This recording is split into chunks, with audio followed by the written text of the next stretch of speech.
I knew I had just set off a bomb I would never be able to neutralize the instant I said those words. Although my husband's face didn't change immediately, there was a noticeable difference in his eyes. A flash of something raw, something shattering. Even still, I continued to giggle while swirling my drink as like I hadn't just broken everything. I didn't regret saying it since it was the truth. Evelyn is my name. Born and reared in Greenwich, Connecticut, I am 34 years old. To feel alive, I never thought of myself as the kind of woman who required excitement. I was happy with my daily schedule, which included getting up early, going to work, returning home to my spouse, and repeating the process the next day. However, I occasionally let free. When I did, I checked to make sure it was worthwhile. I was hesitant to attend my husband Caleb's best buddy Liam's party because of this. Loud music, crowds, and feigning to like small talk with people I hardly knew were all things I disliked. We hadn't gone out together in a long time though, and Caleb was really thrilled about it. Furthermore, I had to acknowledge that it was difficult to decline Liam's invitations. For months, everyone talked about the parties he hosted. I finally consented after much internal discussion. Just one night, a respite from the routine of our marriage, I promised myself, would be enjoyable. I was adjusting my clothing, a beautiful emerald green gown that perfectly accentuated my contours, while I stood in front of the mirror. In order to feel like more than merely Caleb's wife, I boldly put a hint of crimson lipstick. Caleb approached me from behind and adjusted his sleeve cuff. "You look fantastic," he added in a neutral tone. I looked over at him. "You only have it." I made fun of it. It took me an hour to prepare. A tiny grin pulled at his mouth. "You always look fantastic." Yes, that was a compliment, yet it was lacking in some way. Anything that gave me the impression that he truly meant it, such as passion or excitement. I forced a grin on my face while swallowing my despair. "All set to go?" The location was a chic rooftop lounge with a view of the city's glistening cityscape in downtown Chicago. The enthusiasm struck me as soon as we entered. We were surrounded by the aroma of pricey cologne and champagne, music throbbed through the air, and laughing and discussion mingled. It was the type of night that temporarily helped you forget your troubles. Liam saw us almost instantly and strode over with his typical assured gait. Everything Caleb wasn't, he was. The type of man who could effortlessly hold the attention of a room, he was charismatic and engaging. Look who made the decision to enjoy themselves at last. Liam smiled, gave Caleb a back pat, and then drew me into a quick embrace. "You look amazing, Evelyn." I waved him away while laughing. "Being flattering won't help you." Caleb laughed next to me, but I could see that his eyes were not fully smiling. About Liam, he had always felt a little insecure. He never explicitly acknowledged it, but I could see it. When Liam gave me a praise, his jaw clenched. The way that whenever Liam was present, he always made sure to stand a bit closer. In a way, I enjoyed that. It brought back memories of the days when Caleb would really stand up for me. Conversations merged, drinks flowed, and I felt alive for the first time in a long time. I laughed, I danced, and I relaxed. Conversely, Caleb mainly remained on the sidelines, sipping his whiskey and observing from a distance. I eventually ended myself at the bar with Liam by my side, pouring me another drink. We discussed everything and nothing, including his most recent business endeavor, a planned trip, and how dull adulthood had become. Then came the turning point in everything. I'm not even sure how the conversation got to that point, but I said it before I could stop myself. "To be honest, Liam, there are moments when I wish I had wed someone like you." It was supposed to be humorous, fun and light-hearted. However, I realized my error as soon as it was out of my mouth. Since Caleb had heard it. At first, I didn't notice him, but as I tilted my head slightly, I noticed the expression on his face. His look was unreadable as he stood a few feet away, holding a drink. However, I was acquainted with my spouse. I could tell when he was in pain. And it really did cut deep. To his credit, Liam made an effort to defuse the situation by laughing uncomfortably. "Okay, Mads, I believe someone has consumed a bit too much alcohol." It sounded empty, but I laughed too. As Caleb put down his glass and left without saying anything, my heart raced in my ears. I ought to have pursued him. I ought to have said anything at all. However, I didn't. I chose to stand there and act as though I wasn't actually seeing the disintegration of my marriage. It was a silent journey home, the kind of silence that seemed to separate us like a wall. I shuffled in my chair and gave him quick glances as I waited for him to mention it. He didn't. His jaw was so tightly clenched that I could see the muscles twitching as he just stared at the road. It was oppressively tense. The quiet wasn't the only thing. He seemed to be rehearsing it in his mind repeatedly, growing more irate each time, as seen by the way his fists clenched the steering wheel and the small shake of his head every few seconds. I let out a loud sigh and reclined in my chair. Are we really going to do this, for heaven's sake? No response. I was more irritated than guilty when I snapped at Caleb. It was a joke. Do you really think you'll ignore me about this? Nothing has changed. All right. So what if he wanted to pout like a kid? I took out my phone and pretended not to care as I aimlessly browsed social media. However, the quiet was beginning to get on my nerves.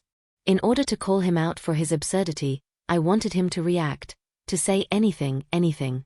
Upon arriving home, I trailed him into the bedroom and saw his tense, frustrated movements as he began unbuttoning his shirt and tossed his keys on the nightstand. Are you genuinely angry over that? I asked in a light-hearted but disbelieving tone. You're truly angry. He ran a hand through his hair and laughed a little, without humor. Is it a joke? Correct. Because it's amusing to claim that you wish you had married my best buddy. Having previously finished this conversation, I rolled my eyes. Come on, please. Avoid being theatrical. The depth wasn't that great. He jerked his head in my direction. Not so deep. Evelyn, are you even hearing yourself? You expressed a desire to have married someone else. Directly before me. How humiliating was that, do you know? Before my closest friend. His eyes blazed with something more sinister than rage, but his speech was composed. I was hurt. Betrayal. I sneered. Oh, please. It's not as though I meant it. It was just another of those casual remarks. You act as though I used a megaphone to announce it while standing on a table. It didn't matter. He let out a quick exhale and flexed his jaw. It's not nothing, Evelyn. It's crucial. It's the unthinking manner you say stuff like that. As if my emotions are unimportant. As though I were merely a stand-in for something better in your life. I flung my fists up. Well, let's get started. I said something foolish, and now I'm the villain? Jesus. Caleb. Do you ever get over your self-pity? His gaze grew gloomy. His face was unreadable. What's humorous, do you? I've been telling myself for years that I was being overly sensitive. That I might have been dreaming. But you actually spoke it aloud tonight. Evelyn, that wasn't a slip either. That's what you've been thinking all along. I nearly saw the back of my head when I rolled my eyes so hard. You are such a drama queen, my God. I promise that I wouldn't have even wasted my breath attempting to explain myself if I had known you would react in this way. His displeasure was evident as he shook his head. You don't understand. You don't understand it at all. No, I understand perfectly. I lost my temper. I understand your insecurity. And now you're justifying whatever self-pitying trip you're going to embark on with a single, insignificant remark. You're trying to find a reason to blame me. Well, Caleb, congrats. You got it. He gave a sour laugh. Whoa. Don't you have absolutely no self-awareness? I grinned. Yes, I am really self-conscious. Simply put, I won't grovel because your pride was hurt. Caleb, you're my spouse. Have I not married you? I would have married someone else if I had desired someone else. However, I didn't. So don't act like I just admitted to having an affair. At his sides, his hands clenched into fists, not out of rage but out of control. What's the worst thing, you know? You didn't even say that. The fact that you stated it shows how little you care. How quickly you dismiss it as if it were any other Tuesday. Evelyn, do you even love me? Or do I only serve as a convenience? Once more I rolled my eyes. Jesus, you're wearing me out. I do adore you, Caleb. You know what I don't love though? This entire act of suffering is me. It's pitiful. In front of the entire party, you're acting as though I cheated on you when all I did was say something in passing. Adult up. His expression was unreadable as he gazed at me for a considerable amount of time. Then at last he spoke something. Evelyn, you know what? I believe I just did. He spoke in an uncanny, too calm tone. I would never confess it, but it made me shiver.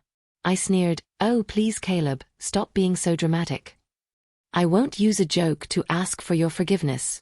Perhaps you're the one who lacks the maturity for this marriage if you can't tolerate a little light-hearted banter." He let out a deep exhale and then nodded as though he had just decided something. Noted. That was it. Only one word. Noted. Then he stepped out of the bedroom after turning around. I scowled. Where are you heading? Without turning around, he said, to sleep somewhere else. I guess I've had to mature.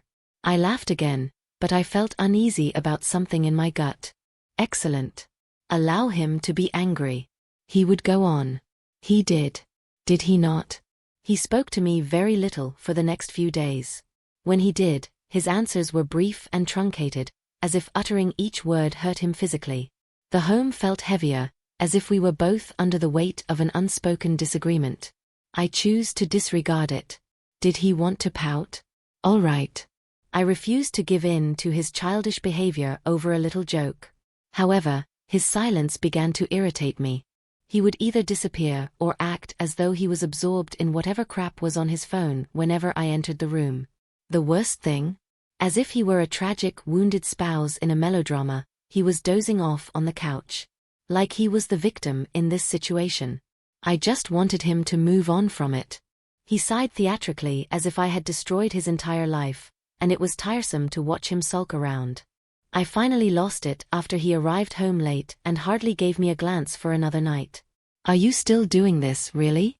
He sat at the dining table while I stood in the doorway with my arms crossed. For the length of time will you pretend that I just ruined our wedding vows in front of you? He let out a loud sigh without raising his gaze. Right now, I don't want to do this. You wish to engage in the passive-aggressive sulking behavior though? It's getting old, newsflash. When he looked at me, I noticed something in his eyes that nearly caused me to stop for a moment. However, I overcame it. This was something he needed to hear. You're behaving as if I had cheated on you. I sneered. At a party, I only cracked a joke. Just in case you forgot, jokes make people laugh. Normal people, you know. He gritted his teeth. Are you even interested in my feelings? I gave an eye roll. Please, don't do this again. Your emotions, your emotions. Do you ever give mine any thought? About how it's exhausting to have to constantly tread carefully because you could lose your heart for nothing. He stopped talking after that. His face grew stern. Excellent.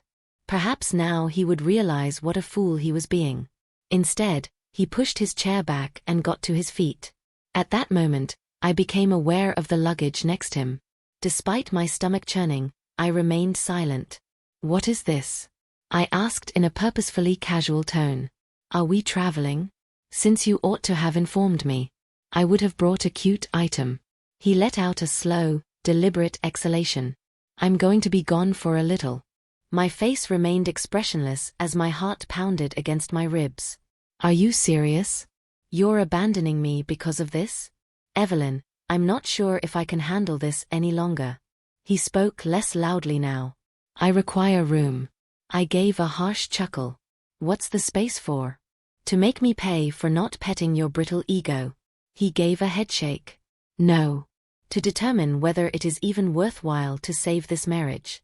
It made my blood boil. Give me a break, please. I said something small that upset you, and now you're having a fit. The bad news is that marriages aren't always ideal. Individuals make statements. Individuals battle. When things get difficult, you don't just flee like a coward. He gripped the handle of the bag and replied, This isn't about one thing. I've been feeling like I was never good enough for you for years. And I suppose I finally believe it now. For a brief moment, my breath caught. Only a moment. I shrugged after that. All right. Go ahead and behave like a drama queen if that's what you have to tell yourself. I won't sit here and cry about it though. He remained silent for a moment. Simply picked up his bag and left the room. I told myself that I didn't give a damn. After a few weeks, I convinced myself he would return. He did. It was only a question of time. Of course he was upset, but men like him? Women like myself were not abandoned by them. All he had to do was calm down, recognize what he had, and return as usual. That was our marriage's cadence. He would pout, I would give him time to think things over, and eventually he would give up since he couldn't bear to be separated from me. However, things were different this time. In the silence, I sensed it. He wasn't pouting.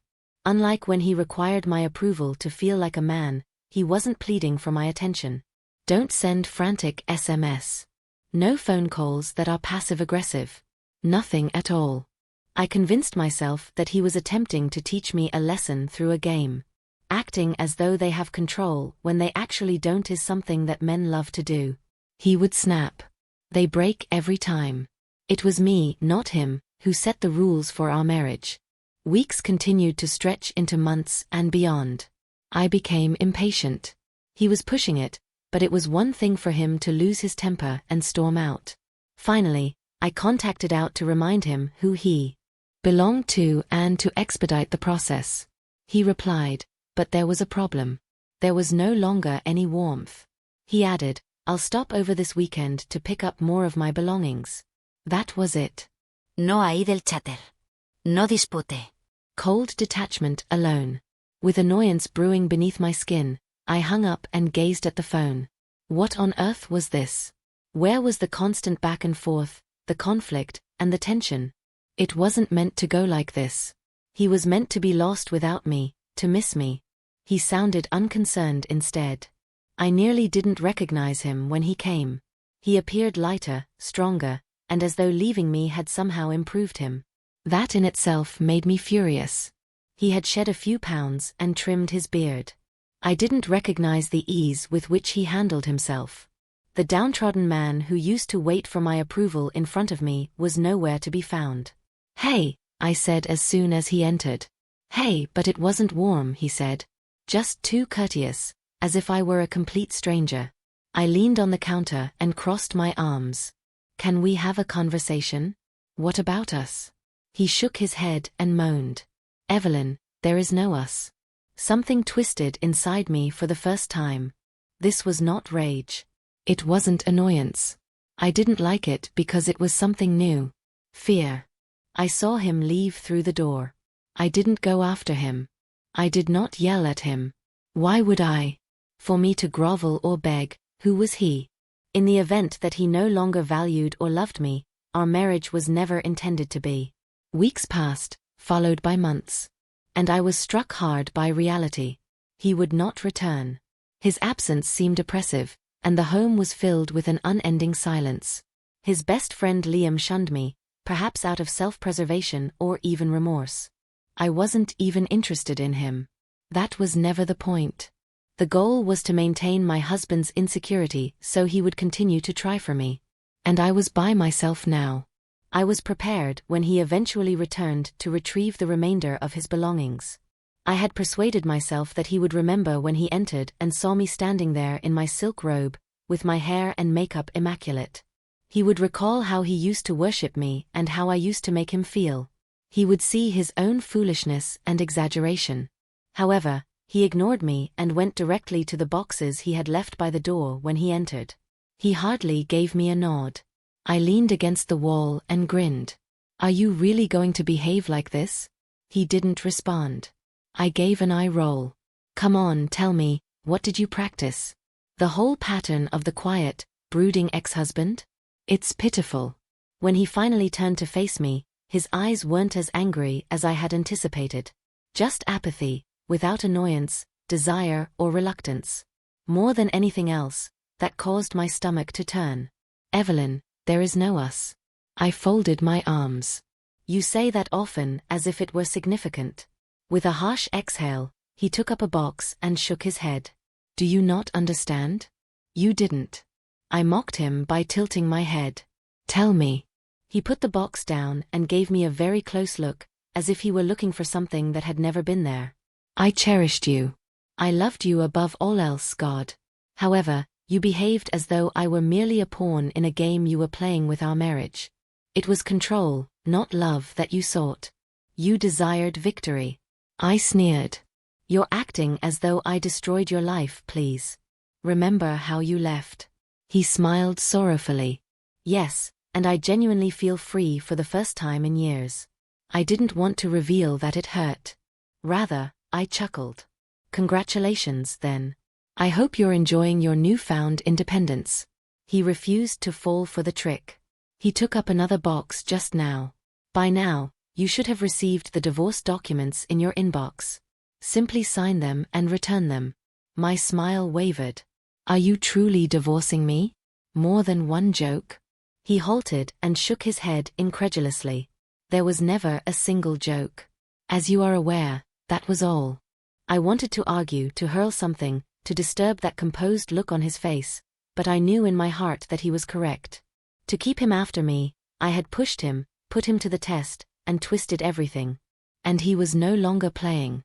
Without saying another thing, he left. I also knew he wouldn't return this time. I drank for the remainder of the evening. As I stared at my phone, looking through old messages and old pictures, the wine burnt my throat, and I waited for a reaction to strike. Anger. I'm sorry. Sadness. Something. But I was just irritated. How could he dare leave like that? How could he not defend me? Not beg. Don't you try to disprove me? I had been in charge all along. The conditions of our connection had been set by me. He had always been desperate to please me, predictable, and easily manipulated. And he was gone now. And like some destitute wife, I was sitting here by myself, signing divorce papers. I wasn't depressed. Though. No, I didn't want to be depressed. I felt irritated. He had really followed through, which annoyed me. The end of the game annoyed me. I stared at the vacant seat across from me while leaning back in my chair and swirling the wine in my glass. As it happens, certain things are better left unsaid. However, certain things are unavoidable. I was forced to live with it now.